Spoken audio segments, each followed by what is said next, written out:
আচ্ছা বলুন তো, কোথায় নেই নারীর ছোঁয়া? সংসারের রান্নাঘর থেকে মহাকাশযান, প্লেনের ককপিট থেকে গভীর সমুদ্রে, সবখানেই তাদের পদচিহ্ন। কিন্তু সেই পরিচিত দৃশ্যের বাইরেও রয়েছে এক নতুন চিত্র। পুরুষের বদলে ট্রেনের চালকের আসনে রয়েছেন এক নারী, সঙ্গে একই ট্রেনে পরিচর্যার দায়িত্বে আরেকজন নারী কর্মী।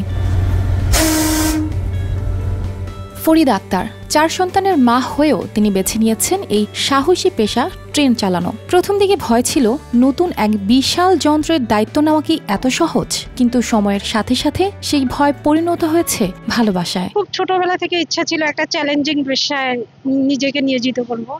তা বাংলাদেশ রেলওয়ে আমাকে সেই সুযোগটা করে দিচ্ছে, এজন্য প্রশাসনকে ধন্যবাদ জানাই।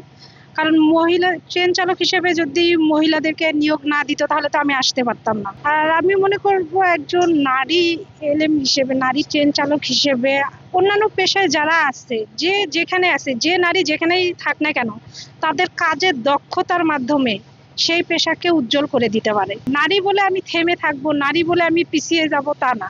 আমরাও পুরুষের পাশাপাশি কাজ করি, নারী পুরুষ একসাথে আমাদের সোনার বাংলাদেশ গড়ি। Walton Washing Machine, simplifying life with hassle-free washing. এই যাত্রাপথ সহজ ছিল না।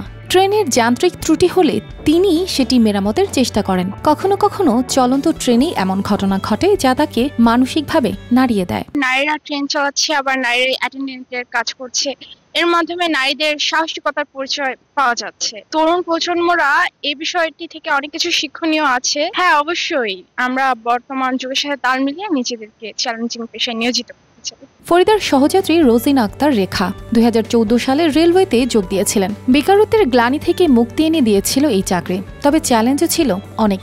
সহকর্মীদের সহযোগিতা পেয়েছেন ঠিকই, কিন্তু পথ চলতে হয়েছে কিছু বিব্রতকর অভিজ্ঞতার মধ্য দিয়েও। আসলে আমার চাকরিটা, একটা চাকরি আমার খুবই প্রয়োজন ছিল।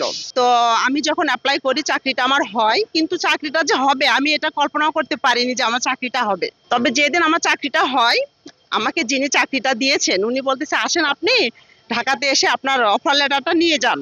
তা আমি বলছি, আপনি আমার সঙ্গে ইয়ার্কি করছেন? তা আমি বলছে, না আসলে আপনার চাকরিটা হয়েছে। তখন আমি নিজে যেয়ে নিয়ে আসছি। এটা আমার অনেক অনেক আনন্দের বিষয়। আমি খুব খুশি এই চাকরিটা পাওয়ার পরে। এই যাত্রা শুধুই তাদের ব্যক্তিগত নয়, এটি গোটা দেশের নারীদের জন্য এক অনুপ্রেরণার গল্প। আমাদের যে কজন নারী এএলএম আছে তারা মোটামুটি দক্ষতার সহিত কাজ করতেছে এবং তাদের কাজকর্ম ভালো, তাদের ফাঁকি দেওয়ার প্রবণতাও কম এবং ট্রেন করতেছে এবং শেড শান্টিং, ইয়ার্ড শান্টিং এগুলো কাজ তারা দক্ষতার সহিত করতেছে এবং তাদের আজ পর্যন্ত কোনো অ্যাক্সিডেন্ট বা কোনো দুর্ঘটনা তাদের নাই। তাদের সহকর্মীরা জানিয়েছেন শুভকামনা। নারীদের এই এগিয়ে চলা কেবল তাদের নয়, পুরো দেশকে বদলে দিচ্ছে। কারণ নারীরা যখন এগিয়ে যায় তখন এগিয়ে যায় পুরো সমাজ, পুরো জাতি।